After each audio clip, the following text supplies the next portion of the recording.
Buses, your local bus company serving your football team. Buses run every 10 minutes. Avoid the traffic. Don't get stuck in the delay. Get Ipswich buses today. A single from only £1.20, a return from only £2. Find out more information at www.ipswichbuses.co.uk. Ipswich Buses, proud to partner with Talking Town.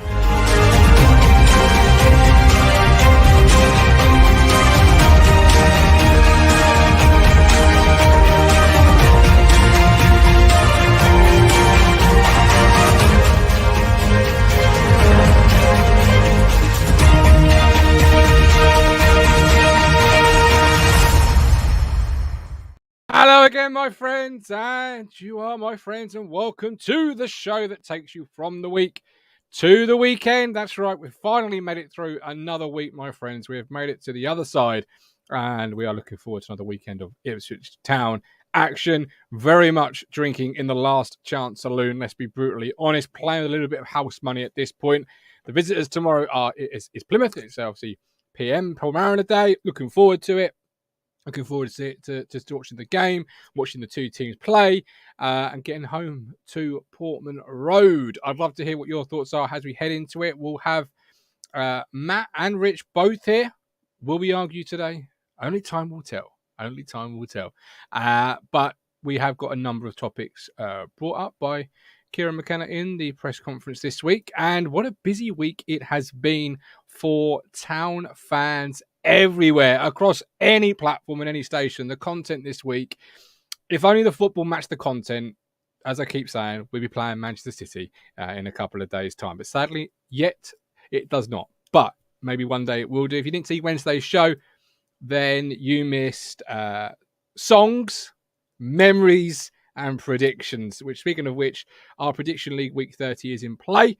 The link is in the chat. It is also now on our social media for the power of magical powers. I've just posted it on the socials as well at the same time, even though my hands were right here. So click the link, get involved. It's also pinned at the top of this live chat. So if you're watching this at any point, open up a new tab and get involved. 60 seconds. We've got Jason Clayton. Welcome in. Great news about season tickets. Yes, we'll mention those as well. Lee Bayliss is here. And still, the Ed Sheeran fan is here. Mark Rattle. Sorry, Ant, couldn't resist. Colin Plant, good evening, Megan. Hope you're well. Gino Cassio, PM memory was at Hampden Park, 1982. The big man scored the only goal against us, but didn't spawn my first and only old enemy game. Burnley, but I think he means Burley, but he said Burnley and Butcher played in that game too. YouTube member Matt Stannard is here. Ian Houston. Alan Brazil said earlier he's at the game tomorrow, but I've seen the video of his session with Ray Parlour. Oh, don't worry about Alan. Don't worry. He's a seasoned drinker from what I can gather. That was just greasing the wheels of motion. I'm sure he'll be there. If you don't ever stop, technically, you don't ever have to recover, right? I mean, that is a logic, I think, behind there somewhere. Speaking of logic, as Matt Stannard and Mike D are in the room, they are YouTube members. You can become a YouTube member today as well. Click the link, get involved, or a Ko-Fi 5th stander. What do you get for your money, I hear you say, in the cheap seats? Well, come forward, sirs and ladies and gentlemen, because you get 4 to 5 ITFC shows a week. You get specials like Martin Royce, Tristan Nydem, obviously, as well as current players, James Norwood, and owners, Detmar and Berkay Bukai. You get the time machine, you get boxing, cricket, darts, wrestling, Formula One. You get everything here on Talking Town. So please do consider becoming a 5th stander or a YouTube member. Support the platform if you can do so. I know with rate of inflation, round of applause, Richie Sunak, by the way, for doing diddly fuck all. Sorry, did I say that out loud? My apologies. But yes, if you can do so, please do. Right, I've got actually a combined intro for the lads tonight. I've finally got around to doing that. So I'm going to bring them both in at the same time. Here is the media mogul and hard truth, Richard Moss. So meet the gang, cause the boys are here. The boys to entertain you. B-O-B-O-Y-S, boys to entertain you. That's what they should be doing. Welcome in, Mr. Oh, hello. He's doing his washing machine. Oh, he's doing his washing machine again. Yeah. It's gone off again. Oh, here he is. Here he is. You're right. He's on mute. He's I've ruined his own muted joke. He's ruined his own joke. Muted myself. He's on mute. Can I come out? See that? Yeah. I mean, you laugh, but you were bloody rubbish on Sunday night. You were as much use as a chocolate fire guard. Who, me? The heat got hot and you fucked off. Out he went. Well, I was trying to be well, one of us was trying to be professional. My washing machine was on super speed, so I thought I'd go and turn it off while you two were dunk, dunk, dunk, dunk, dunk. I don't know. We weren't dong, dong, dong, dong, dong. We were discussing things like men on the table. Couple of dinglings. Well, that's what we were talking. Talking of dingalings, we're here to talk about Ipswich Town. We normally talk dingaling bollocks about it, so let's do it all over again this weekend. How are we feeling as we sort of head into it? Prediction League, only 3 games. Let's start there. Matt, you went for a one. Hang on. Yeah, I know, Wonderful book. That is I'm saving it. I'm saving this for when I go to the Maldives, Matt. Oh, yeah, nice. When are you going again? Nice. End of May? End of May. End of May. Nice. As Coxie says, no politics. I do apologise, Coxie. I blame the drink and the antibiotics. But yeah, Prediction League. Matt, you actually went 1-1 last week. I was surprised when I never have been so upset to be correct on the prediction league. No, normally I love it, but no, I would gladly have given those 3 points away to give 3 points to the town. 100%. Yeah. Ipswich 3-2 says Wazza. I'd love that. 5 games, 5 goals. Because I said 1-1, even though the link wasn't working. Did you give me 3 points? No. Do you know I didn't? Because, I didn't think. No.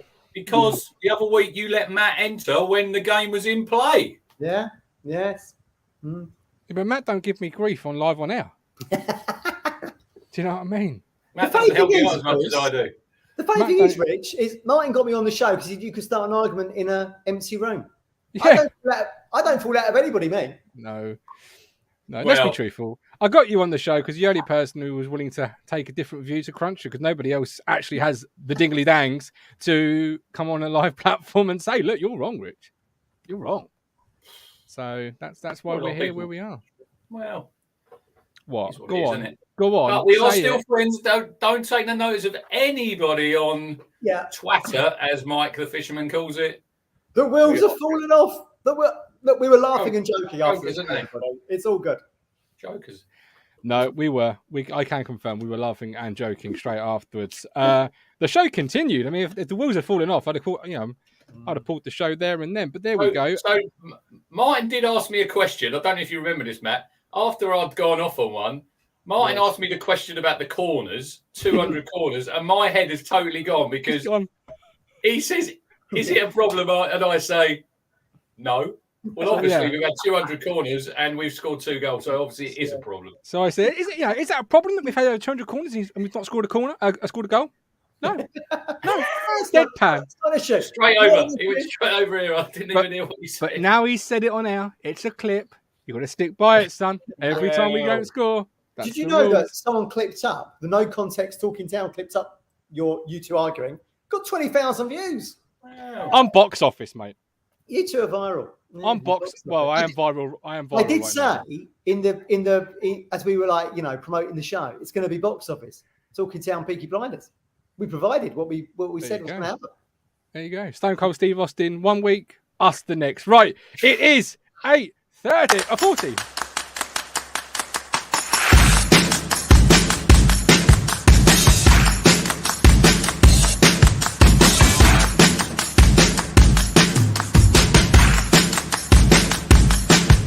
ITFC Legends Pack. Make your weekends flow from $14.99. Here's to pints and points. I think since I started that little video, we're yet to get 3 points. So,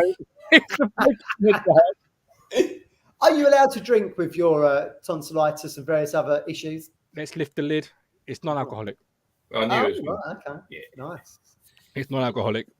It's actually an Erdinger, non-alcoholic. They're really good. Full of vitamins, B12s and whatnot. Gov's Martin Tyler voice there. And it's live. What are we drinking this evening, gentlemen, to make the wheels of motion be greased on this show? I've got my usual. I've got my Australian Merlot. That's where I'm at. Oh, let's go. Oh, look at this. Hello. What have you got there? Dave's ponytail. ponytail. Yeah, Dave's nice. ponytail. I'm running low on away days beers. You can only get that from from away day beers. So get I'm waiting involved. for my next load of beers to be delivered for my Have subscription. you had one delivery from Josh already? Yeah, I've had one and they've all gone. You see, I'm waiting. In there? Pardon? Was the Bundeslager in there? No Bundeslager in the last one, but really? That's a great what's beer. in this one. That's shocking, isn't it? Shocking. He's got a new beer. I think Josh is launching a new beer. So if you a subscriber, you've got a QR code and you can rate it to decide if it goes in with the other beers. So good tech. Good keep tech. your eyes out. See what we've got. I am running very, very low. This is the problem coming on these shows on a Friday. Yeah. It is alcohol fueled, and the Sunday one, because that was later, that was alcohol fueled as well. So the cricket I had there as well. You had a couple, haven't you? You had a couple. You could tell. Possibly. And you go to the new one mid-show. Mike Brown's having a can of Fanta. Do you know, on my honeymoon in Jamaica, they had Fanta grape. You ever seen that in the UK? I've never seen that before. Oh, yeah, I saw that. That's quite nice. But I'm waiting for money before I can do the subscription service. I've got a lack of money, which is an issue. So I will be doing it. I will be, because I am running low as you are there, Rich. Do you think Mr. Alan Brazil is a red wine drinker? Mr. By the bucket load. I should imagine. Do you think they bring special just cargo ships over for the Brazils? I see the video the other day, Matt, when they just finished Cheltenham and they were absolutely. Well, Parlour was slurring. Al was. He'd had a few, but you could understand what he said. Ray was just. Right.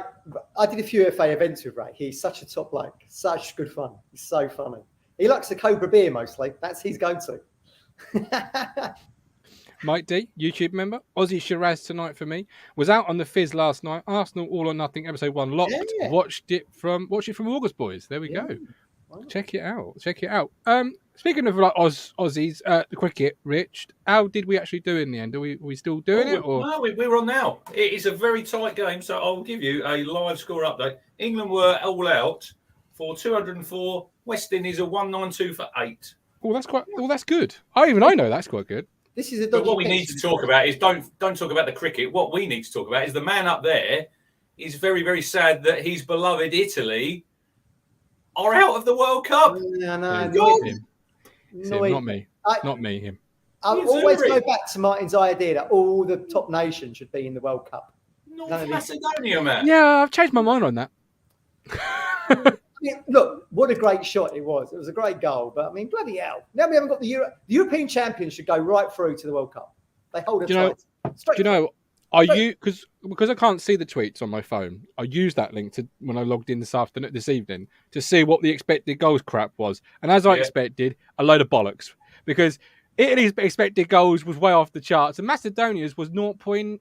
Literally, they had 4. I think they had 4 attempts on goal. Italy must have had. Was it 26 or something? More, 34, I think it was. So that's 2 World Cups now. They failed to qualify for, Matt. Yeah, the Italian media were very upset today. We might have won the Euros, but it's glossed over bigger problems, all that kind of thing. Kind of thing England normally gets. Well, it's not going to be the Italians' time, but apparently it's going to be our time. Do you like the little segue I just delivered there, my friends? I'm getting used good at this. Yeah, this is the video they put out. I won't play all 2 minutes and 2 seconds, but here it is. This is excellent. It goes on for too long. Does it go on for too long, does it? Where's your car, Martin? The best stand in England. Just to Martin's car. I'll go back. This is before the Portsmouth game, is it not? When we saw that drone in the air. No, this was the Sunderland game, I think, Matt.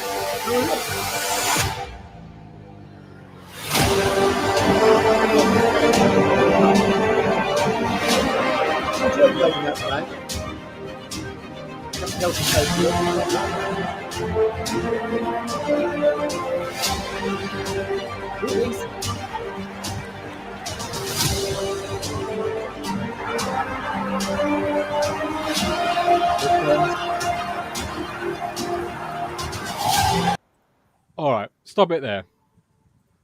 Let me know. So was it? Is it Simon, friend of the show. Yeah. Which is in there doing a little. Yes, I saw. So that's half the video. Jason Clayton, great video. We are a professionally run club at last. Absolutely. Obviously on the back of the season tickets being frozen. Here are our time. Hashtag this is our time, apparently. Is it? Apparently so. About time. About time. Hashtag about bleeding time. About bleeding time. These are the prices on the screen. I won't bore you with all that information, but frozen prices. Great move. This is our time. There's the video. What are our thoughts regarding the season tickets, Mr. Moss? Excellent. With everything going up at the minute, literally your fuel's going up, your gas, everything's gone up. That is the least that your football club can do.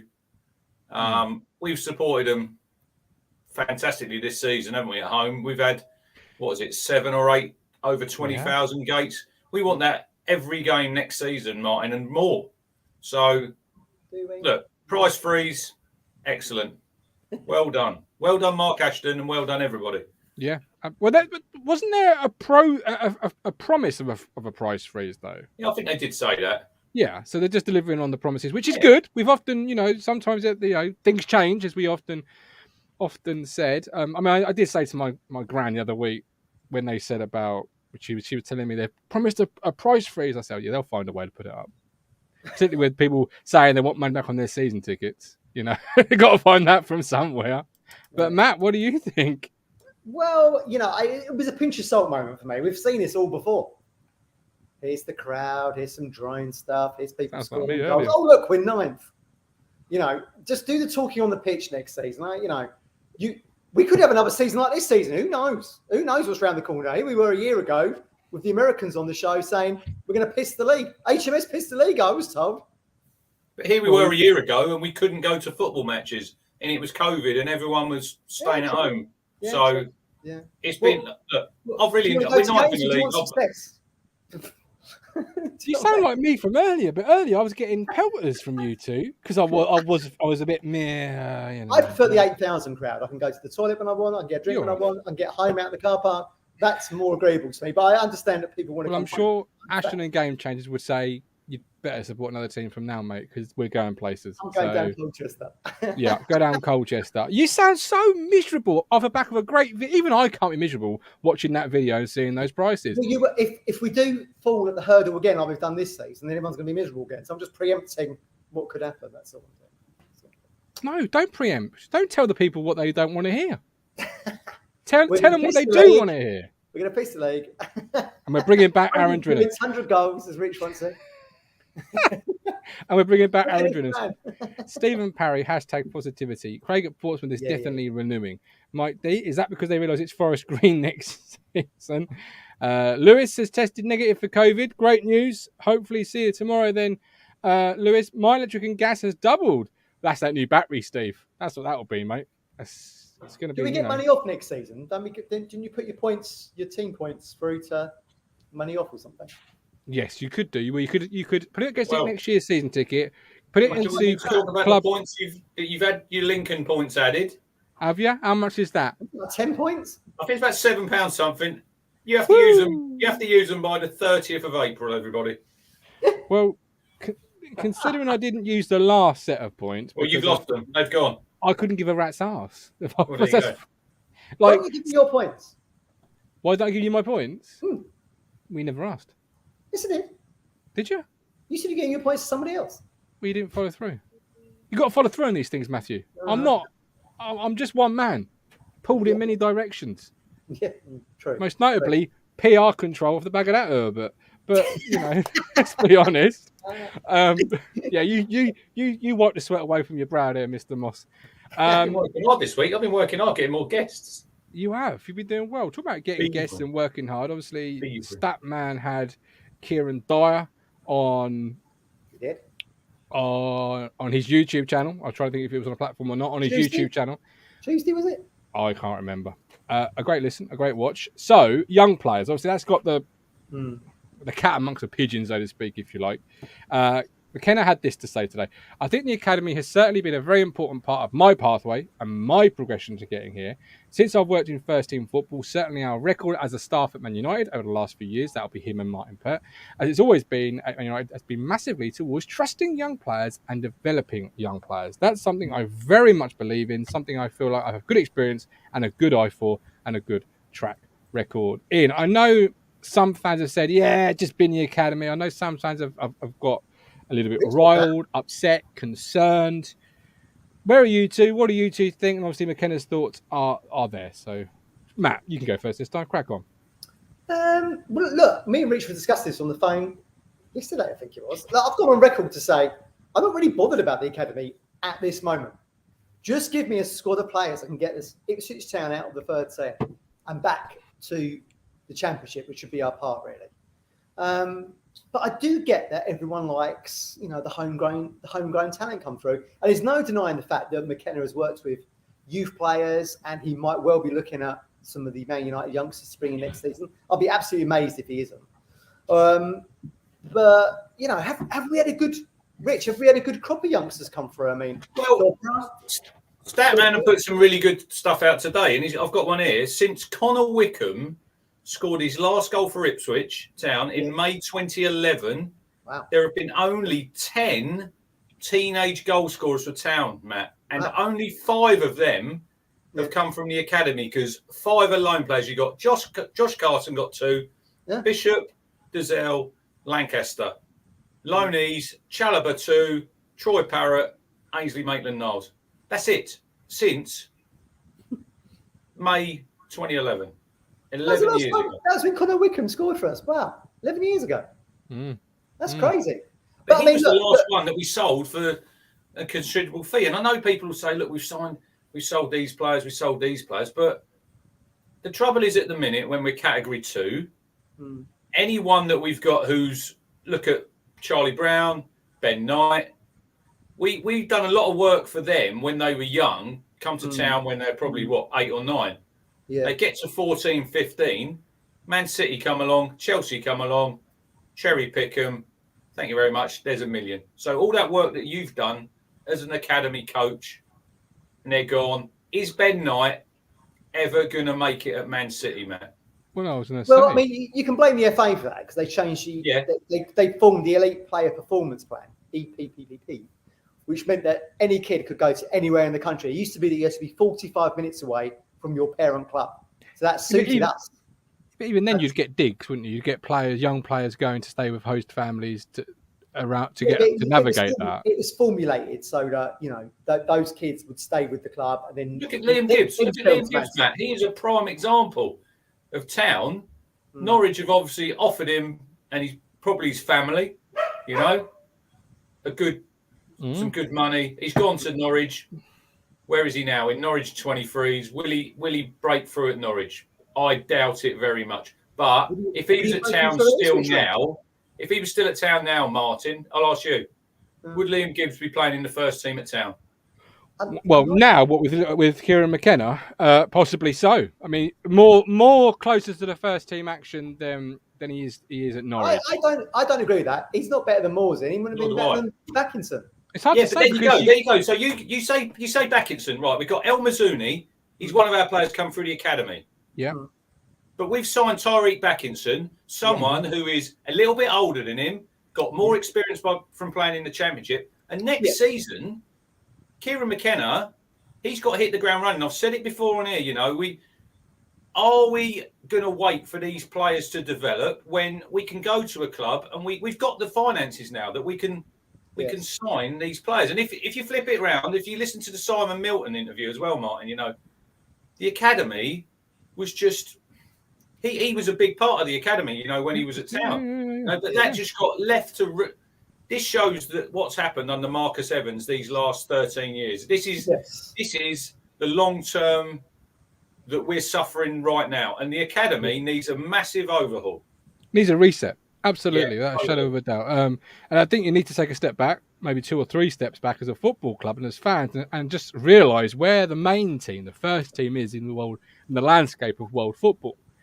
Norwich are a Premier League football club, so the moment they come knocking, for now, for now, but there have been this year and more recently than Ipswich Town Yes, they have been. So Yeah. when you're a parent of an 8-year-old and you've got Norwich or Ipswich coming for you, you choose Norwich. You just naturally do because you want your son to go to the better But team. have you got the same opportunity though if you go to Norwich? Doesn't matter. You get released by Norwich. You've got that on your CV. Like Liam Gibbs getting released from Norwich, if he does, has got a Premier League team, which it alerts at least 20 clubs, Matt, to your. Well, they must have seen something in him. Well, if you never played for the Norwich first team, you've got no bigger rep than if he was in the Ipswich reserves. In my opinion. I disagree. Like Charlie Brown and Ben Knight. If you made first team appearances, I would agree with you. Well, maybe so, but I think you have to have a successful. Where I was going with that point is, I think you have to have a successful first team to have a successful academy, because you have to recruit the best 6 to 10-year-olds. You have to, which in then turn drives your academy. Because at the moment, what you're doing is you're losing out on the best of that age group. You're taking the best of the rest, and then the best of the rest. Ben Knight, Charlie Brown are being taken from you at that age. So you're left with the rest. And no disrespect, as we've seen over the years, that gets you to where you've got to, sadly. Can you put Lewis's comments up there about... I can. Hitting the ground running. And look, Louis Barry was highly rated. Come with a massive rap from Villa, and he was a massive letdown, Matt. Yeah. Well, he never played. Well, we never really saw him, did we? That was the thing. But was that a Cook thing? He got great hair. Lovely hair.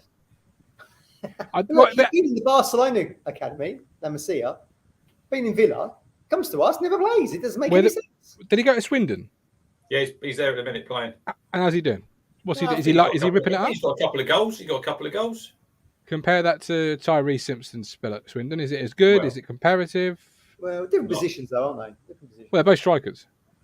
Wait, is Barry a striker? No, Barry's more of a 10 or left side. Is he playing a 10? Where's he playing? I don't know anything about him because we didn't see him when he was here, and I didn't know much before. We didn't see enough of him. That's the issue. Before he arrived to say anything but I said it on Wednesday's show, and I keep coming back to Dobra. He's not ripping it up in League Two. No. But yet most fans would have thought he was the best thing since sliced bread in the summer. And then you've got Cameron Humphreys, Kieran Dyer called him the second best midfielder. You raise your eyebrows, I'll come to you. Is he the second best midfielder you've seen? Me? Yeah, you raise your eyebrows. I was quite impressed. When he played against Newport, I thought he'd done all right. And then we see him, he came on in that game against Barrow, didn't he? Yeah. Hit the bar of a header. That's all we've seen of him. He was off our seats. That's all we've seen of him. He didn't even really play in any of the Papa John's games, did he? No. He didn't get a look in there. So, look, Kieran... Look, I've got a lot of respect for Kieran Dyer for what he's done for Town, what he's done in his career. But he's their coach. He sees them every day. I'd expect him to be talking them up, you know. So, is he the second best midfielder at Ipswich Town? In my opinion, no. But Kieran Dyer he knows more about football than I do. So I'm not arguing with that. But Cameron Humphreys next season, it all depends. He might have a really, really good pre-season. We might see him in some of these games towards the end of the season. If we say we lose tomorrow, they might throw him in for 2 or 3 games and see what's happening. I'd imagine Kieran's got a bit of an agenda, having done that pathway himself. So he's come through the system at Ipswich. So I do feel like he probably feels like he's in sync. He's got an affinity with these younger players. There could be an issue there where he thinks they're better than what they are, just because he's been down that pathway and he wants to big them up, which is great because it benefits the club. I get that, but and his passion came through. Yeah, absolutely. You could really sense that, and that's really good. And great guy, great man, and you could just sense the passion he had for his players. But you said something there, Rich, about him knowing more than yourself, just knowing more than yourself. Yes, but I tell you what, on that basis, then I'm going to look at the 2 horses in this race, Kieran McKenna and Kieran Dyer. I know who I trust more. I know who I'm more behind. In the sense of, if McKenna thinks he's second best midfielder, I think he'd be playing him, particularly with the injuries, suspensions, etc. that we had. Yeah. He isn't. Kieran can have what opinion he wants, Kieran Dyer, but at the end of the day, it's down to the manager. But I look at Wolfenden and I just think, you've got Burgess in reserve, nearly $1,026,000, 3 years older than Luke. He's come in and he's just really trusted Wolfie to hold down that central of a 3, and he's developed him into, I think, a really fine player. And I don't think McKenna's scared, as he said in the press conference there, about bringing that young player through. He's played El Miz at crucial times. Wednesday, I think it was, wasn't it? He put him in. Yeah, he did. I rate McKenna, so in turn I have to say, well, if McKenna thinks it's not, it's not. That's my take on it. I can't see how he can claim that Cameron Humphreys is a young lad and he's saying that he's a better player than Lee Evans. I can't get on board. Poor old with that. Lee Evans. Since he's retired from the comedy circuit, it's kind of like downhill for a minute. But he used to sweat massively through those suits, didn't he, Lee Evans? He did. Bless him. Mike D. Humphreys looks like he struggled to box himself out of a paper bag. If he was Bolt, I'd get it.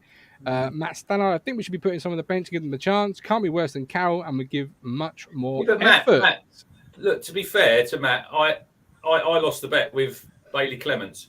But Bailey Clements proved to me that when you're playing 23s football and when you're coming into playing proper men's football, he was way out of his depth.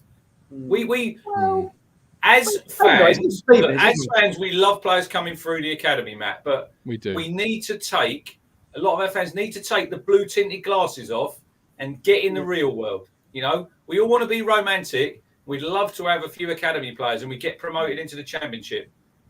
We are where we are. We're 9th at the minute. I'm not sure. I'm not really down with it. I'd rather cherry pick some really good players from other teams. Okay, all right. We did that. No, I agree. That's what I'm saying. But some fans, they want to have some academy players in because it's the Ipswich way. Yeah. When we had probably the last, I'd say the last. I know Conor Wickham went for a lot of money, right? Yeah. But Richard Wright, Kieran Dyer, James Scowcroft. I know you had Benty and Ambrose a little bit after them, but I would put them 3, you know. How long ago was that? Too long. Oh, 20 years ago. Yeah. So there you go. By the way, Darren Benty's in the fan zone tomorrow signing autographs. Benty's if you there. so wish should go along. We're just at the same round for Ramsey. Ben Downs will be a very. He's one that probably that came out of that interview as well. They said they were like 2 alpha males, him and Cookie butting heads. Kieran said he wished he'd been in there because I think they wanted to keep him. But Flynn's doing really well, and I know the Fisherman's not a great fan, but you've only got to look at social media. I read a story today. Russell Martin's glowing about him. He will play in the Premier League next season. That's what Tristan told us, wasn't he, Rich? That's what Tristan Nyman told us. Yeah, it is. Get a few opinions here. And they said Crystal Palace wouldn't pay 2 million. They could be regretting that down the line. Absolutely. They were taking a piss with that, weren't they? But then again, you know, well, respect to Curtis Yates, he had to formulate his point of view in the immediate aftermath of squandering those 2 points. I had to go for a walk on the block to decompress. Matt Stannard, in your opinion, he was out of his depth. I thought he did okay. Didn't do any worse than Penny. Mike D could put Clemson into the heat of him. Town fans love an academy player. Craig at Portsmouth. Dyer loves this club, and he has been overlooked whenever any changes that may have moved him up the ladder have happened. Lewis, only fully would appreciate Evans when he's out of the side. Put that comment back on there from Craig. What does he say about Dyer was overlooked? Yeah. Well, but he was overlooked. He's not. A lot of it boils down to when John McGreal came in.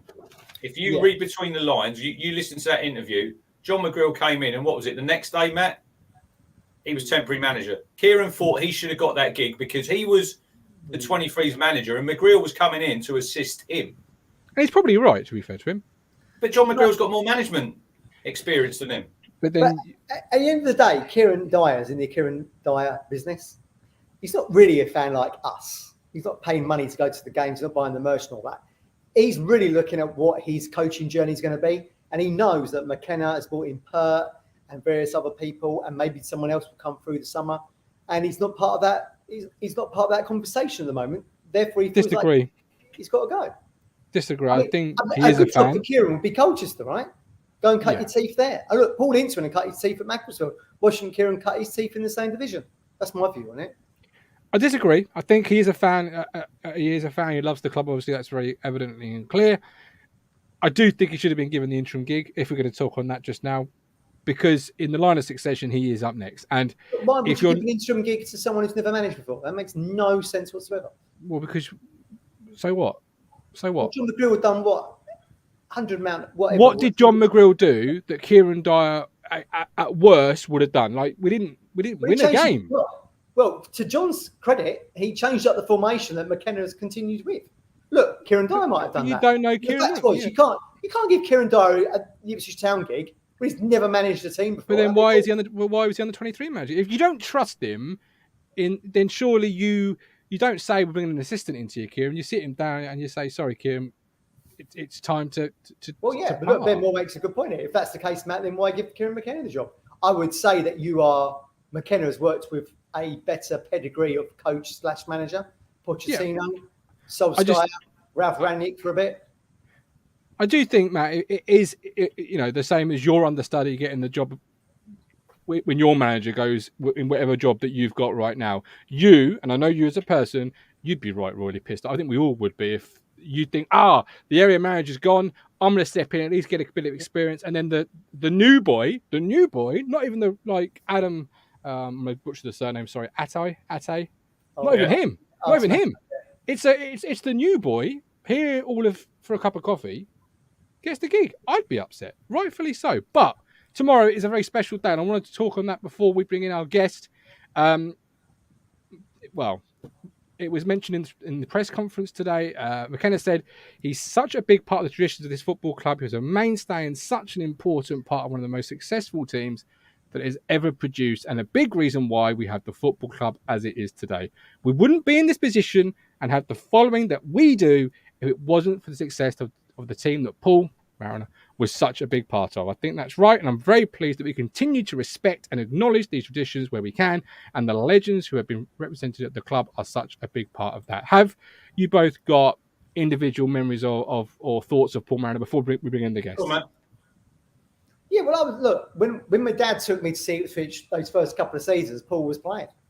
And he was captain. After Mick Mills left for Southampton, he actually captained the side. So I've got some really good memories. Probably my fondest memory, actually, Rich, is the 1982 World Cup. Trying to get my mum to rush home from school so I could watch England-France, in which Paul scored in that game. You'll remember Robson scored after about, 20-odd seconds. So probably as a young kid, he's actually him scoring for England rather than Ipswich. But, yeah, he's one of these players that's kind of like Paul Mariner. He's just blue and white DNA, isn't he? Just brilliant. He never looked right in Arsenal red and white when he left. He was Ipswich through and through for me. See, absolutely. I started going. It was 38 years ago yesterday, and Watford, it just left. And I always remember. I think it was the shoot annual, Matt. There was a picture today I see when it's at England training. You've got Butcher, Gates, Mariner, and Mills, and they're all there in their blue, the Admiral, the England kit. But tomorrow, it's no matter if you're young, you're old. We should all remember the history of our football club. That. We've not had success, and a lot of people. Look, my kids haven't seen us have any success. But back in Colin's day, and Coxey, Colin went all over Europe.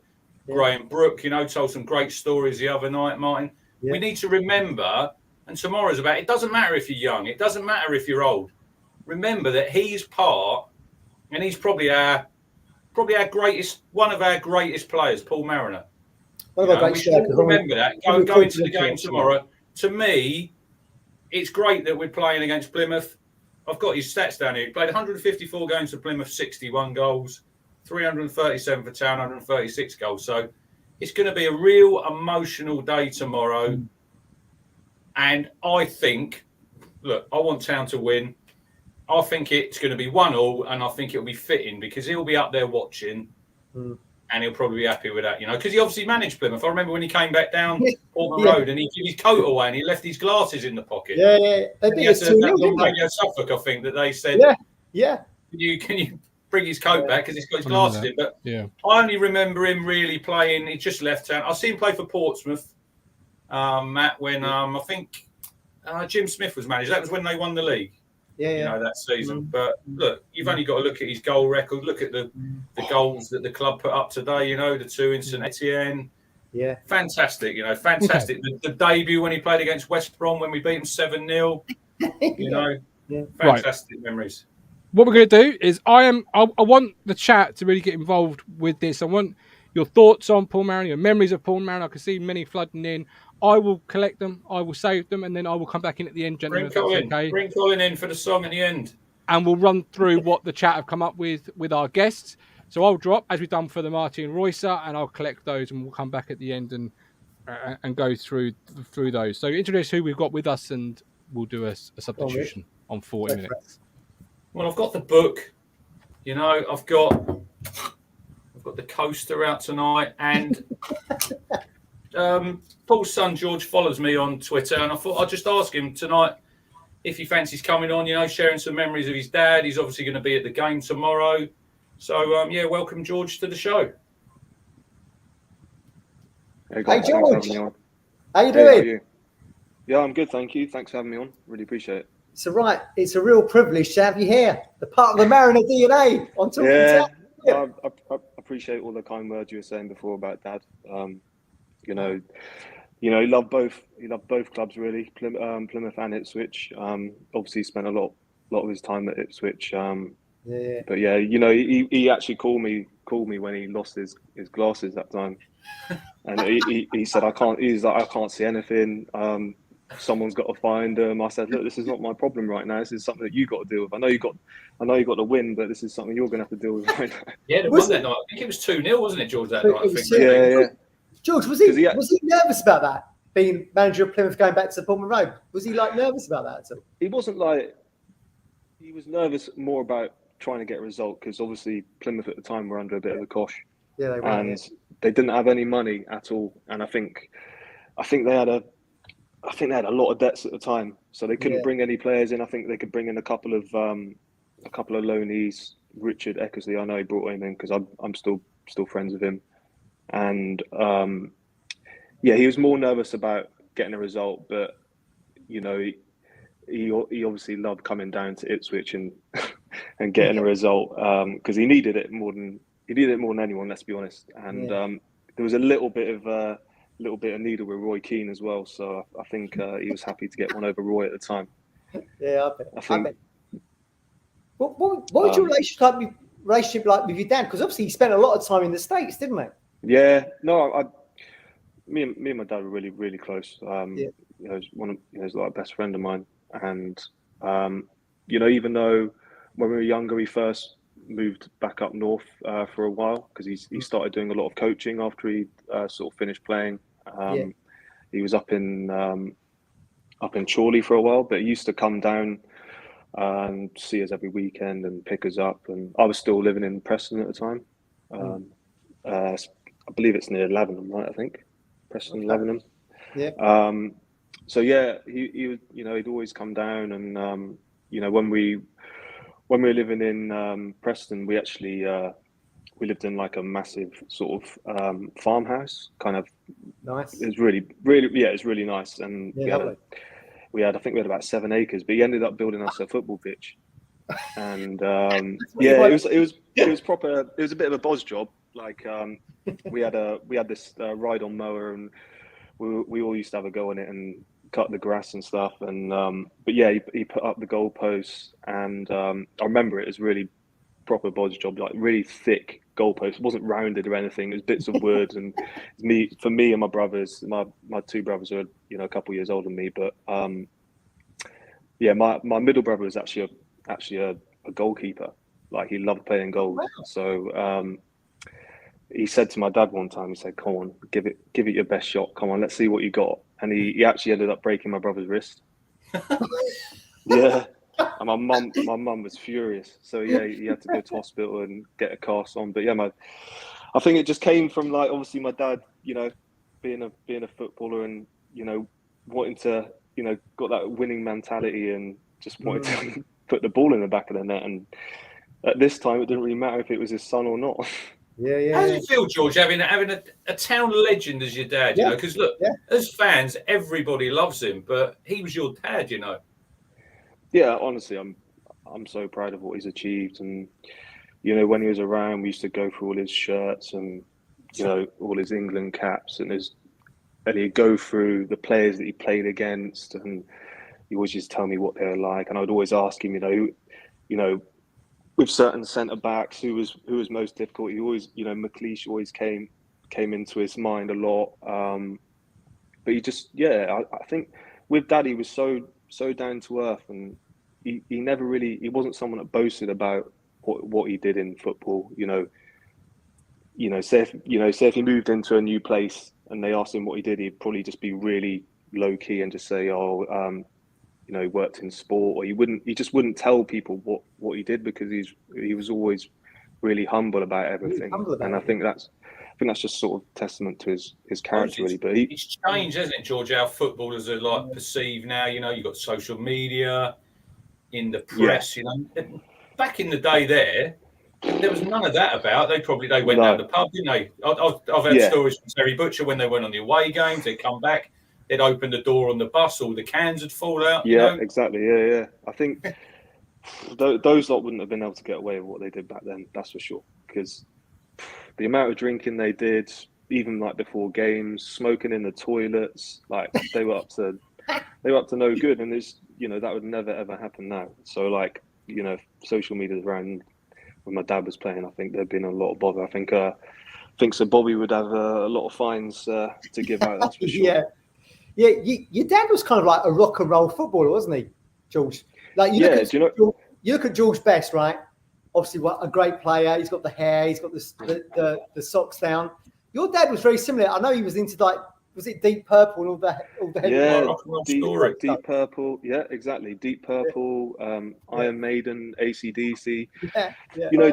Towards actually when he got older, he started to dip into more of like house music. He was getting really into it. I'd send him a few playlists, and I've got a few friends that are like DJs and sort of musicians, because I work in music, and he'd be really getting into sort of house music, even a little bit of drum and bass.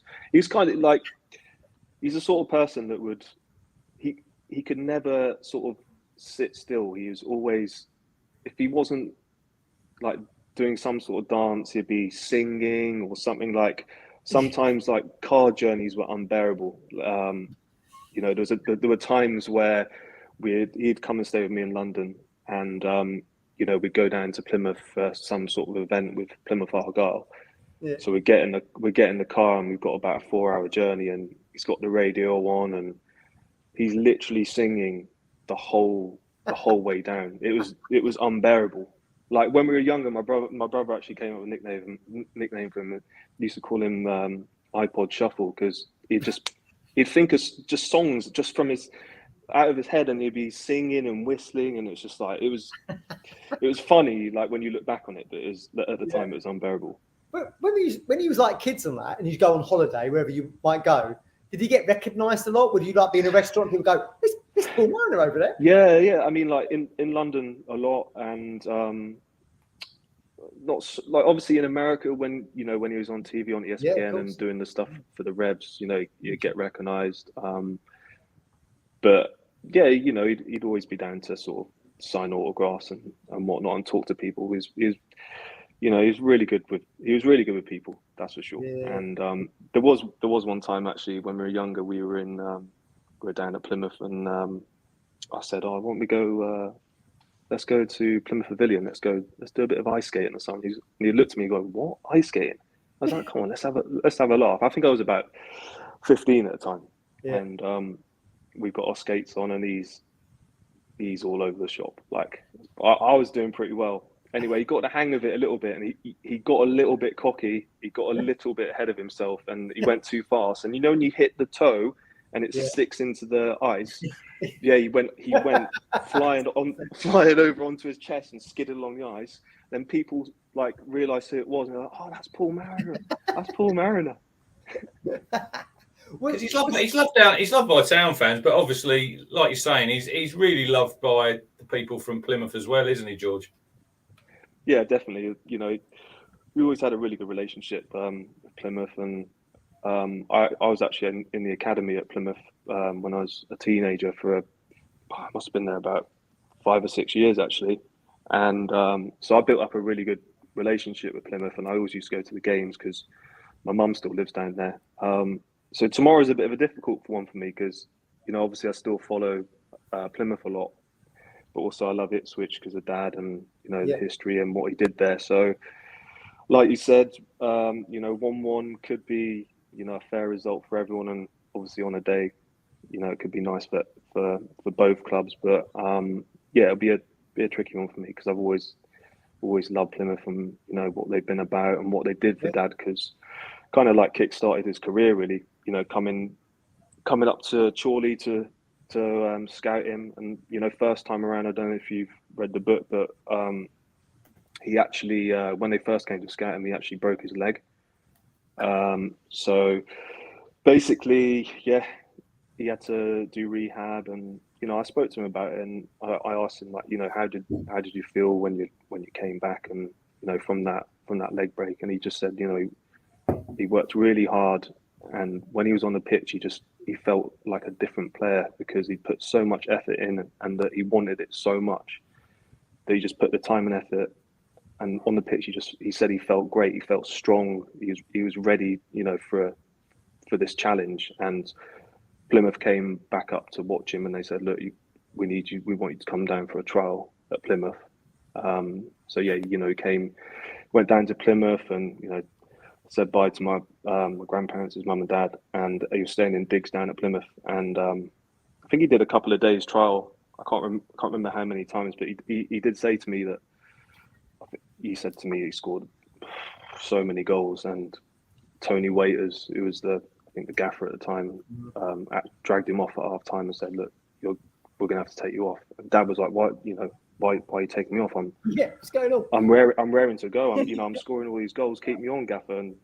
And Tony Waiters was just like, "Look, there are scouts down there. We don't want anyone else to see you because we want to sign you." So he literally had to pull him off. And that's how it was, because they didn't want anyone else to have him. Was he the kind of person to have like Ipswich shirts up in his house and that, George, or was he like no merch? No, never. Like he never really had that. He never had any of his pictures framed or anything. Shirts framed or anything like that. He had a it was an Ipswich Town sort of winners silver plate that he had, and I think that was always up, but no, everything was just like some things were in a bank, and then just shirts were tucked away. Really, he never really displayed. That's what I'm saying in terms of him just being really humble about his achievements and what he did for not only Ipswich and Plymouth and Arsenal, Portsmouth, but obviously for England, because 30 odd caps, in that in the 70s and 80s, in the 70s, and the World Cup in the 70s and 80s, playing that amount of games is kind of brilliant. If you think about it now, they play a lot of friendlies. They didn't play a lot of friendlies back then, so 30 odd caps is a decent amount. Yeah. Well, we're gonna bring in a Paul Mariner superfan for you, George. This could get emotional. I'm just warning you now. Okay. Colin is a regular on the show. He loves you, Dad. He absolutely loves you, Dad. So we're gonna bring Colin in. Martin, press the button. Let's bring him in. Colin, meet George. Hi, Colin. How are you? Oh, George, just an absolute. Oh, I tell you, I thank the boys. I thank Gov, thank everybody for letting me talk to you. The first thing I'd like to tell you, you're not going to believe this, but one of the parents, I'm 65 now, and I do a part-time. I'm a little bit emotional already. I do a part-time job for Colford School. And one of the parents actually lives in your dad's house at Preston's Mary. Can you believe that? Oh, really? Yeah, he's a lovely bloke. A fantastic family, and it's one of those. It's it's quite surreal, really. That's amazing. But, so that's one of those. But to talk about your father, your dad, along with people like David, who comes on the show and he's wrote a book or two. You made our life. Your father made our lives. I always say on the show, apart from my family, I've got 3 grandchildren now, 2 boys, 3 granddaughters. Apart from my family, Ipswich Town are as close to my family as anything else. It's been part of my life, George. And your father, I've watched Ipswich. I've been to over 90 odd grounds. I've been all over Europe, like Rich was saying. But one game in particular, George, I like to say about Rich and Matt. Absolutely know what I'm going to say. Obviously, I was up the tunnel then when we won the FA Cup, and that was unbelievable. When your dad hit the bar, I couldn't believe that. God, he'd scored. When he hit the bar at our end, and that was quite unbelievable because they attacked our end first half. Well, I never understand why we did that.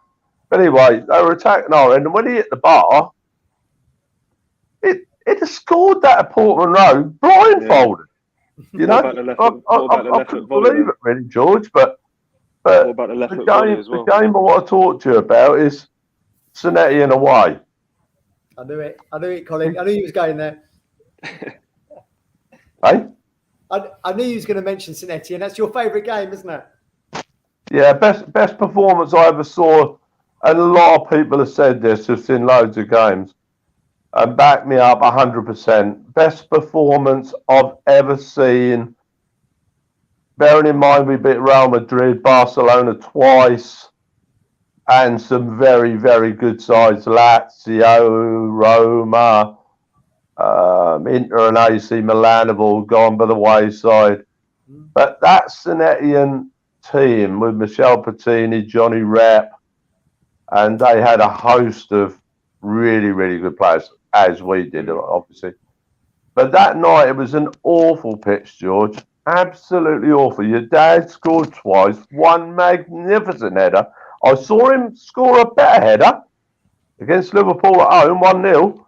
That was a brilliant header up Churchman's end. But I'll tell you, he scored a header that night, fantastic header, and he got a knock, and he got a rebound in as well. Mm-hmm. But we was 1-0 down, George, and Johnny Rep scored out about 7-8 minutes, something like that. Then all of a sudden, bang, bang, bang. You know, it was, I can't remember, it was 2-1 at half time, something like that, or 1-1. Did we get 3 in the second half? Can't remember. But anyway, that was one of the best performances, and of course, we always remember. Obviously, he made his debut against Man United at Old Trafford, where we always used to win up there. They were fucking rubbish then, and we won. We did. We was like Man City in them days, you know. We went up there, strutted up there, and he made his debut up there. We won 1-0. And he made his own debut, obviously, against West Brom. And, well, what a game. I mean, him and Trevor Wymark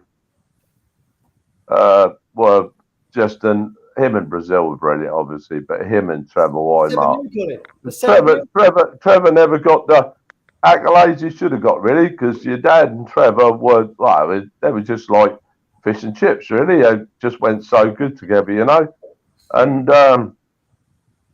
that goal he scored up in North Stand that day, Trevor got 4 that day, believe it or not. But your dad scored once, but my God, the goal he scored. I mean, postage stamp right in the top corner. Your dad was a true legend of this football club. Full stop, George. I appreciate that. Honestly, thanks for the kind words. It does really mean a lot to me. Colin, Yes, can you do one thing for us? Yeah. Can you sing the song?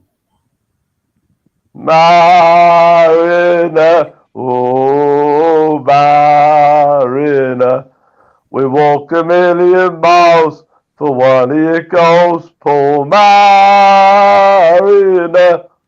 Your dad, true legend, and he will always, George, be remembered not only in my family, but in Richard's, Matt's, all of our families. Some people don't get it, George. Some people don't understand, George. I get it. All my friends on here get it. And I understand, as you do. And my love goes to all of your family. I hope you have a lovely day, and I hope Ipswich win 2-0. Thanks, Colin. I really appreciate it. I can't say a draw, George. I don't want a draw. I need the points, man. I need the points. That's fair. I appreciate that, Colin. Yeah. Thank you. Thanks for your words. I really appreciate it. And also, just lastly, fantastic England player as well. I might just add that. Fantastic England player. Thank you very much, George. Cheers, Bless you. Colin. Bless your Enjoy heart. tomorrow. Well done, Colin. Thanks, Colin. Great stuff. Cheers, Great Colin. stuff. How'd you Good follow stuff. that, George? Oh, I mean, it's incredible. It makes me feel really proud, and Ipswich and the fans have been amazing. With everyone's kind words and been really supportive to myself and the family. And Mark Ashton's been great as well. I speak to him here and there on WhatsApp, and he's been supportive. And just Ipswich and Plymouth, they've just been great, and they've been there for us as a family. And I can't thank them enough. And obviously, the NHS, when Dad was ill, they were honestly, without them, it would have been really, really difficult. And just their whole support throughout Dad's illness was incredible. So obviously need to thank them as well. But yeah, I think coming from from my family, it's just everyone's so thankful for what the fans at Ipswich, Plymouth, obviously the FA, England have done, and paid their respects to Dad, and we truly appreciate it. What was it like being at Wembley when they did they had him on the big screen and stuff, didn't they? Yeah, it was amazing. It was a bit difficult because obviously it was still a little bit raw. It was only a month kind of almost after. Wow. So it was tough, but I needed to be there, and I wanted to be there with my brothers, and it was really nice that they did that. They actually wanted to do something for the game, for the England-Italy game. The FA got in touch with me about it, and I said, that would be amazing, but UEFA stopped it. They wouldn't allow it. Really? Yeah, because it wasn't an FA event; it was a UEFA event, so they stopped it. Yeah. So I said, that's just how it is. There's obviously a lot of politics involved in football, so they just said, in the next home game, we're going to do something for your dad, and we want you to come down. And no, it was really nice that they did, they did that. And I think most of the clubs have, really paid their respects well to Dad. There's a couple that sort of haven't really heard from, but that's just life, isn't it? Life. Listen, I used to work for the FA, George, and I met your dad at Bobby Robson's memorial at Durham Cathedral. Okay. And I remember being massively starstruck because Mel Henderson was there, who you'll remember as the Ipswich Town press officer. Yeah. And I was quite good friends with Mel, and he said, "Oh, Paul, come over and meet Matt." And I was like, "Wow." But he asked me, "Can you get me tickets for England games?" I said, "Yeah, you give me an email, and I'll sort you out." I think that's that. I think with Dad, he was really down to earth, and he would literally do anything for anyone. Even with my friends, even if he just met them once or twice, he said, "Look, if you want to go to a game, if you ever want to come to Boston, or anything to do with football, he'd help them out." And the same with anyone who he met, he always had time for them. Whether it was just a chat in general about life, a picture or an autograph. He was really, really good at that. And I think I'm proud of him for how he sort of carried himself throughout not only his playing career but just after as well. Yeah. Brilliant. All right, George. Well, thanks for your input and everything. We really appreciate it. We hope you have a great day tomorrow. Yeah, thank you. Thanks for having me on, and I hope everyone at Ipswich Town enjoys the game tomorrow. You'll be cheering both teams, presumably. I know. Yeah, I've been mulling it over in my mind, but I'm trying to think what Dad would have wanted, and I don't know. He spent a lot of time at Ipswich, and he loved the club, so we could be swaying towards an Ipswich win tomorrow. We'll let you go, George. All the best. I appreciate you having me on. Yeah, thanks so much, George. Thank you very much. Take care. Hello, you lovely lot. I am here very quickly to discuss Woodpecker Mortgages and Protection, run by Ipswich Town fan Graham.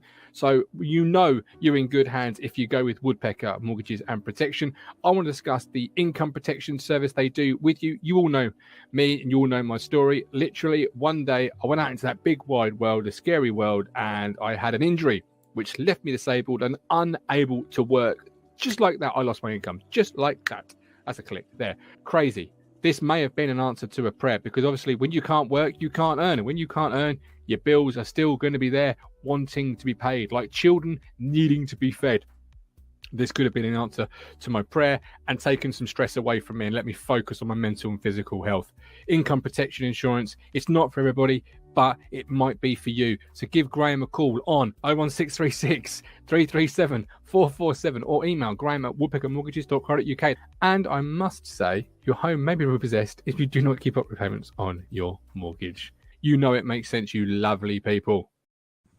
That was thoroughly enjoying listening to George and then Colin, lads. We've got some comments that came in. Ben Moore remembers PM as a manager. Stephen Parry, first time I saw Paul was 1972 at Victory Park. Coxey's, I was always with Paul Mariner when I was at school, playing football in the playground, which is just something, you know, I think we've all done it as children who we've idolised. I think that speaks to him idolising Paul. Trevor, PM, the best all-round centre forward we ever had. Legends Ray Crawford also included. Kay, Alan Ball was Pompey manager back then. His last season player might have been when they were in the Division 1 in 87-88. Paul Bewley, my first Ipswich game was when PM was playing for Pompey.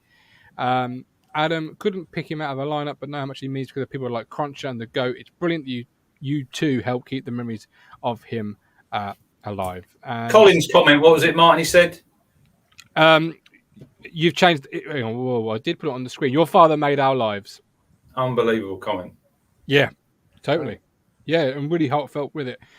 Your father made our lives. Look, I think we had to have Colin on because I'd see him at the back end. I know Matt said he'd see him a couple of, but Colin's been there and he's his entire career. So he had to come on. I think it was really fitting that he did. Yeah, absolutely. And don't forget, we're pissing about in the third tier at the moment. Paul Mariner was with Ipswich when we were elite. Yeah. Elite. We were winning. And he was elite. Trophies. Never forget that. How much would he worth? How much would he worth nowadays, Matt? Paul Mariner? I wouldn't even know. I mean, he was like, international striker, winning European trophies. I mean, millions, absolute millions. Brilliant. And to think he graced the blue and white shirt. I love it. Absolutely. And the history, as somebody said today, maybe Kieran McKenna. The history is what makes the football club what it is today. The pillars in which we are founded on, and in which some of our preconceptions about how we should beat teams or shouldn't be here, or that all comes from players like Paul Mariner who made us the town and the club that we were and will be, perhaps once again in the future. Tomorrow we do have a game. It is Plymouth. I have got your 1 to 11s here. Talk me through them. I'll put yours on the screen first. I believe this is yours, Rich. Talk me through what you've got here, please, sir. Yeah, look, the goalkeeper, the back three pick themselves. So do the wing backs. Sam Morsey, I think he's fit, isn't he? He's trained this week. Trained all week. Yep, ready to go. I expect him to come back in with Big T in the middle. Selena, who he talked about him today, didn't he, McKenna, about maybe doing a deal for him, likes him. I think I was talking to, who was I talking to? I think it might have been the Fisherman today about Selena. And I think with his COVID, Matt, that he had and the heart issue, we don't know what pre-season he had.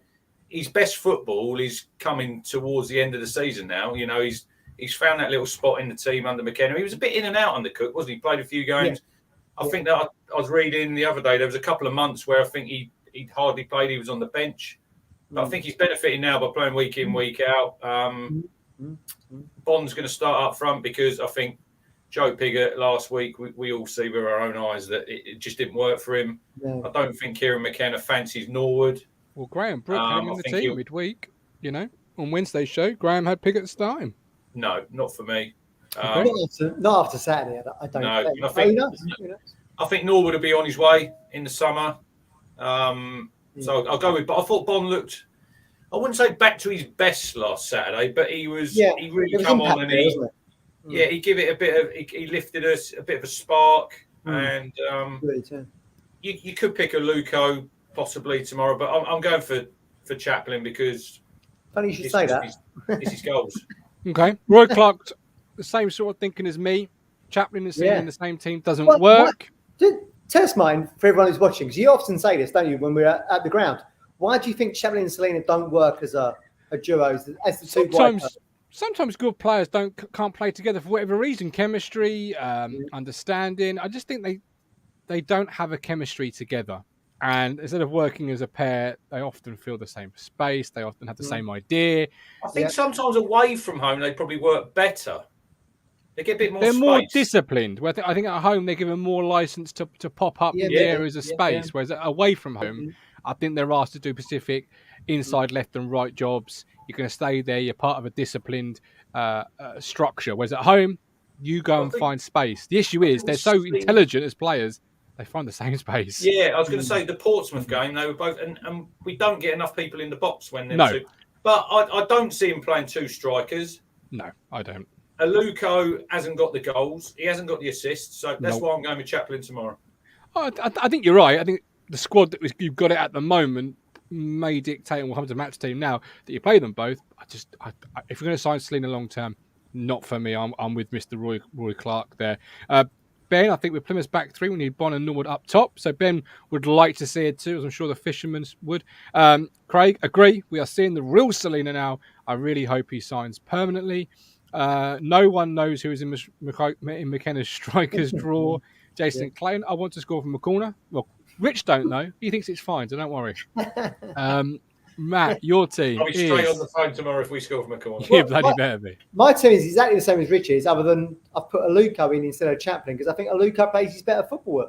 You're not playing Burns up there this week in your wonderful No. Changed it up a little bit. So I've got Burns back on that wing-back role, and I've got Aluko on the right-hand side. I just think Aluko plays his better football at Portman Road. He seems to have more impact. He's better football. What impact does he have, though, Matt? What impact does he have? You define that for us, please. Well, I mean, look, if you listen to Colin, I can't remember which game it was. Everyone was like waxing lyrical that Aluko had his best in the town shirt. Burton Albion. The Burton game, was it? When he's done the great turn on the halfway line and then gives the ball away. Yeah. If you do watch him, he does a lot of good things. He gives the ball away quite a lot. Yeah. I do like. I mean, look, listen. It's a toy. It's the toss of a coin between him and I can't say it. Between him and Chaplin. It shouldn't be that. Because he brings the goal threat, doesn't he, Chaplin? What's he got? 8 goals? 8, 9 goals? Yeah. I can have a look at that. I just think the word I think when I think of Aluko is safe. Everything's safe, which is why he doesn't have the assists for me. You know, Selena will attempt that splitting pass. Chaplin will attempt that pass, obviously on Saturday, where outside of the boot can go wrong, but goes right. But I think if Selena gets a permanent deal at Town, we've got to see the Selena. It's all very well saying, he's taken him till March, April to get to that. They're only human beings, Matt. They're only human beings, and I get it. And he suffered really badly with COVID and that heart issue. But then you have said, why did we sign him then if we knew that was sign him in the first place? Yeah, absolutely. Yes, I mean, 7 goals, 2 assists for Chaplin, by the way. Sorry. Okay. I mean, look, everything for a reason. Maybe it's meant to be that he does eventually sign with Town. He's done 2 loans. He obviously likes it here. I do support Selena. As I said before, I was punching the air when he signed. I was loving it. He's not delivered what we wanted. I think if he had done, if he'd scored more goals and got more assists, I think we'd be in the top 6 right now. But as you said rightly before, Rich, not a one-man team, is it? So it can only sometimes be as good as the players. It all does depend, like Matt Stannard says there, about it's the price and the wages, Which is why I wouldn't do it. Wage cut. It's like they said today. I think it's Kieran said about but then it's a business as well. So you've got to weigh it up, haven't you? Yeah, it's whether or not Dijon want to sell. Well, I think Dijon will want to sell him because there's no money in the French league. But is there a deal to be done in the Bundesliga for him, for example? Might be another loan deal, maybe. That's just why I wouldn't go, because I think if you've got Chaplin on the books, you need something a little bit. You're a fan of him. You've changed your tune. Because we're 9th. If it was working, we'd be in the top 6, breaking teams down for fun, and it wouldn't be. We'll win 7 games and we'll get in the playoffs. I do think if it had been working, we'd be actually top 2. But it is. Yeah. If it was working, you will be. We'd all, and me included, waxing lyrical. We've got to sign him. The 3 of them, the 2 of them, make a great. It's not. What gives me confidence? Other than what you've mentioned, good pre-season under him. Maybe. It depends what other players are available out there and what prices and. Yeah, I agree. We'll just have to wait and see. It's like Backinson. Would you sign him, Matt? 100%. Only 23. Yeah. Go back instead. It doesn't give. Well, hey, look, he does what he's asked to do. His objective in the team is to recycle the ball, as Martin would say. He does that perfectly, and he's a great foil for Morsey. Now, where that leaves Evans, I don't know. 24, sorry. Yeah, in terms of Backinson, though, I think he does the job to a T, to a big T. I've come round on him. I've come round on him. I'd sign him. I think I didn't know he was so young. I didn't know. Now I do, and the way he plays, he can only get better. Only get better. There's no ego to Backinson in that team. He's literally there just to recycle the ball and give it to Morsey, to Maraud forward. I think he's got more about his game than that. I think he's got more about his game. He's developing. He likes a shot, doesn't he? He likes to have a shot from distance, which is one of my bugbears. We never score long range goals, do we? It's like Thompson. I'm coming round on him the more I see him play. Doesn't offer naffle going forward, but I think if you had somebody else, that said, we still are creating chances to score goals. Our XG is pretty good. I feel dirty saying that. I said to the fisherman about Thompson. I don't think you'll sign him, Martin, because he signed that new contract at Brentford. But I agree. For a loan player, I like how he's invested. You get some loan players, they come and they're a bit sort of meh, But I thought he's been an excellent sign, and he's part of that defensive unit. Doesn't offer the same as Burns, but he's a totally different player, so it's unfair to judge him on Wes Burns. The biggest disappointment has to be, and we'll probably do this in the off season as well, but has to be KVY for me. Like, he's obviously fully fit, and yet McKenna hasn't seen anything to say, we can play him left wing or we're playing right, whatever it might be. Yeah, and I'm disappointed with that because I felt he obviously doesn't trust him, or he doesn't think he's going to offer anything that he hasn't already got. He goes, I'll get rid of him in summer. KVY. Which is a real shame. Which is why I'm disappointed, because I thought he was a great player. I mean, Matt says double figures. It's the injuries. It's the injuries, isn't it? It has. Yeah, but just imagine KVY when he first came on that left side with Burns on that right, would be fucking unstoppable. Yeah, I agree. Yeah, I agree. It might still happen. You never know, but I do agree with you. Yeah. Nah, it would have happened by now if it was going to happen. I think. Matt, my man Yates is in the chat. Yatesy! Yeah, hey, he's come. We love it. Yatesy. Right, some comments and then we'll get some score predictions. Ben would love to sign Selena, but can't see it happening. We've got my dear. I feel like this is about the whole squad. Sure, McKenna changed quite a bit in the summer. He also says, Gov, you really don't like Aluka. It's like Mark Dowling's Jackson Appreciation Society. No, I'm not quite that level yet. I think if she's got the money to sign Selena and give him the wages he wants, they're doing it right now. It's whether or not McKenna actually sees the value in getting him, I guess. And I wouldn't be upset if I saw Aluka in the team tomorrow. I'm not that. I just think he doesn't offer. When people say he makes an impact, I always sit and think, as Rich just rightfully said to Matt, what impact? Because his stats, people like to throw stats at me and then don't like to listen to the stats when it tells them what it tells them. I'm not doubting Sonny Aluko's ability because he's a really good player, but has to be something at the end of it. You can't be all little turns and like the turn against Burton. Fantastic. You played it the other night at the end of the show, but then he gives the ball away. Great, it is a great turn. Particularly as the video slows itself down at the end as well. McSaucepan, great name. Backinson has improved a lot from his first game here. 23, still coachable. And we could probably get a good price. He's not in favour at Bristol City. And Curtis replies back with what you think. He also says, just wait for London for a few days. We'll listen to this in the car on the way to work tomorrow. Curtis, we love you and appreciate you. Craig at Portsmouth. And I had your back, by the way. I was batting him off. Craig at Portsmouth. The Luca love totally mystifies me. He doesn't win games. Craig, I'll see you tomorrow. Portman Road, Sir Ralph. We are live from 2. I'll be there from 1:30. Score predictions, please, gentlemen, before we head to Portman Road. I think it's going to be a difficult game tomorrow. I've looked at Schumacher's stats since Ryan Lowe left. And out of 18 games, they've done 38 points. So we're playing a decent team. That's what 2.11. Matt, do you know what Schumacher has got Plymouth in? Oh, no, here we go. Go on. Pole position. Yeah, I like it. Yeah, nice. They've won 3 games on the trot 3 times. They've won 4 games on the trot 1 time. They've won 5 games on the trot 1 time. I mean, look, we would love those kind of stats. I think they're a decent team. I think it'll be difficult to beat tomorrow. I hope we can edge them 2-1. I'm kind of leaning towards maybe a 1-1. That's my take. And don't forget, we've got the returning Ipswich Town Player of the Year tomorrow. In the Plymouth. James Wilson, yeah. Of course, They reckon he's been glowing. He's been glowing, Schumacher. I was reading today. They are the polar opposite to us, aren't they? We've thrown shitloads of money at this squad. Probably the biggest wage bill in League One history. Yeah, he's a team that's just cobbled together, threes and whatever it might be. No. They're doing well. They've got team He's spirit. a David Murphy for me. He's a what? Always a David Murphy. Centre half at Scunthorpe. Always a good defender at Scunthorpe. They come up from the league below and he's limited. Doesn't make it. Doesn't look good enough. And I think James Wilson's the same for me. Let's see what they bring to the table tomorrow. Yeah, but he's in League One still. How's he going to contend in the Championship if they get there? He is what he is. A good defender, but very limited. And it's all about the here and now. And I wouldn't change any of my three. But I wouldn't change any of my 3 or 4. Well, Edmondson as well, yeah.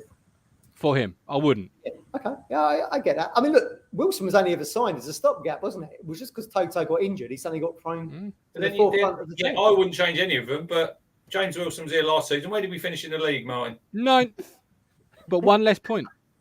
Well, there you go. So, Gov's so funny. So against small clubs doing well. Ashley, I will put a bet on. Oh, look, come on. Murphy, that was pulled out of the bag. That was left in the locker for many, many months, that David Murphy quote. Who I like, by the way. I used to think he's such a big defender, but in the Championship, you need a bit of pace. Yeah, they'll be decent tomorrow. Let's not think we're going to beat these 2-3-0 like we was thinking Portsmouth. They're on fire. Yeah, 6 wins out of 6 and no goals conceded. Yeah, they're going to be decent. Let's not go there thinking, this is going to be a 3 points for 10. I think it'd be very deep. I hope 2-1, but I think 1-1. Tomorrow, 2 teams head into the game with the form that I thought they would head into, but different. I thought we would head into the form with 6 wins. We had to, in my opinion. We haven't. And I thought they'd come in off the back of a couple of draws, a win here, maybe a defeat. Yeah. We've shot ourselves in the foot, and Plymouth has done. This is the reason why we're 9th and they are 4th. Yeah, that hurts. That sentence alone hurts. Because, and I know people were saying, "Oh, look at the running that Plymouth have got. They've got some really horrendous fixtures." I don't think it's really going to matter because I'd say they're pretty nailed on already. They're gone. Yeah, well, they've got Wigan, Sunderland, MK Dons, Wickham. They do have some tough games. I mean, if there's one team that might slip out because of that fixture run and that we could take advantage of, it could be them. But but not when they're on 70. They're 13 points clear of us. Yeah, that ain't happening. Strong, if that happens, you think they'll get a couple of wins and that'll take them to 80 points anyway? Yeah. Comfortably in the playoffs. Yeah. All right, score prediction then. Sorry, I didn't catch it. Yeah, tough game. I said before before we had George on, I'll go 1-1 tomorrow, the same as Matt. I think it'll be a really tough game. Yeah. But it'll suit Paul Mariner, it'll suit George and his family, So I really hope Town win. But I'm looking forward to it. It's going to be a really good occasion, and the sun's going to be shining and Paul Mariner will be watching down on us. So it'll be a good game, Rich. I think it'll be a good game. I think it'll be attacking. They bring an attacking threat, don't they? So I think it'll be back and forth. So I think Hardy. How many goals has Hardy got from this season? Has he got 17, 18 goals? Yeah, I'm not sure. Yeah. So they scored plenty of goals. They got. I think Conor Grant plays for them. He was at Town. He plays left wing back. He's a really good player. He is. Yeah, it's someone we should look at maybe. Yeah, definitely. On loan from Everton with us, wasn't he? Yeah. Hardly played. He did. Didn't stop the cross, didn't he? Oh, that was Dylan Connolly. I'm thinking of that. Matt, score prediction. 1-1. That's what I'm I'm hoping 2-1. Score prediction. Yeah. So you're both going 1-1, and that means flip-flops from next week then, because that's officially doesn't matter what I go for. I'm the host. No one cares what I say. We're asking you. Come on. No one cares what the host always thinks. Mike never gives a score, does he? I don't know. There'll be goals. There'll be 11 players on one side, 11 on the other. A referee that probably steals the show, and we'll all go home hopefully happy. But at 1-1, I'll be miserable because that definitely does confirm flip-flops are on from next week. So sad times. 3-0 from Matt Stannard, 1-0 from Mike D, 2-1 from the Good Doctor, 3-1. 3-0. Blue Off Boy, 3-1. Wow. We're live tomorrow from the Sir Ralph Ramsey statue under the gaze of Sir Bobby. 2:00 we're live, but we're there from 1:30. Come and say hello. You ain't got to get on the camera, but you can come and say hello. Where it's a friendly group. We are growing in the number there. And you say goodbye. Yeah, that's what I should have done last week. I'll see you all tomorrow at the statue. Okay. Oh, look at this moron. We're on a journey. Looking back on the things that we've taken for granted, but feels like we're learning to be better without what's been holding